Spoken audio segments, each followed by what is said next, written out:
Iran America ಮಧ್ಯೆ ಶಾಂತಿ ಸಂಧಾನ ಸಭೆ ಒಂದು ಕಡೆಗೆ ನಡೀತಾ ಇದೆ. ಆದರೆ ಮಗದೊಂದು ಕಡೆಗೆ ದಿಢೀರ್ ಅಂತ ಒಂದಿಷ್ಟು ಬೆಳವಣಿಗೆಗಳು ನಡೀತಾ ಇದೆ. ಇದು ಯಾಕೋ ಒಂದು ದಿನಕ್ಕೆ ಆಗಲ್ಲ ಅಂತ ನಾವು ಹೇಳ್ತಾ ಇದ್ವಿ. ಅದು ಈಗ ಹಾಗೆ ಲಕ್ಷಣಗಳು ಕಾಣಿಸ್ತಾ ಇದೆ. ಇರಾನ್ ಅಮೆರಿಕ ಮಧ್ಯೆ ಶಾಂತಿ ಸಭೆ, ಪಾಕ್ ಪಿಎಂ ಭೇಟಿ ಆಗಲಿರುವಂಥದ್ದು, ಇರಾನ್ನ ನಿಯೋಗ ಕೆಲವೇ ಕ್ಷಣಗಳಲ್ಲಿ ಆರಂಭವಾಗುತ್ತೆ ಈ ಶಾಂತಿ ಸಭೆ.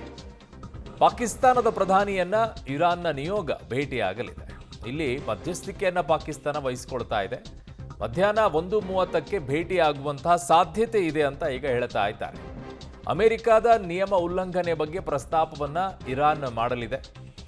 ಇರಾನ್ ಅಮೆರಿಕ ಮಧ್ಯೆ ಶಾಂತಿ ಸಭೆ ಏನಿದೆ, ಈ ಸಭೆಯಲ್ಲಿ ಮಹತ್ವದ ಪಾತ್ರವಾಗುವಂಥದ್ದು ಇಸ್ರೇಲ್ ಕದನ ವಿರಾಮ ಘೋಷಣೆ ಮಾಡಿದ ನಂತರವೂ ಕೂಡ ಹೇಗೆ ದಾಳಿಯನ್ನ ಮಾಡಿತು, ಇದು ಮೂಲವಾಗಿರೋದು.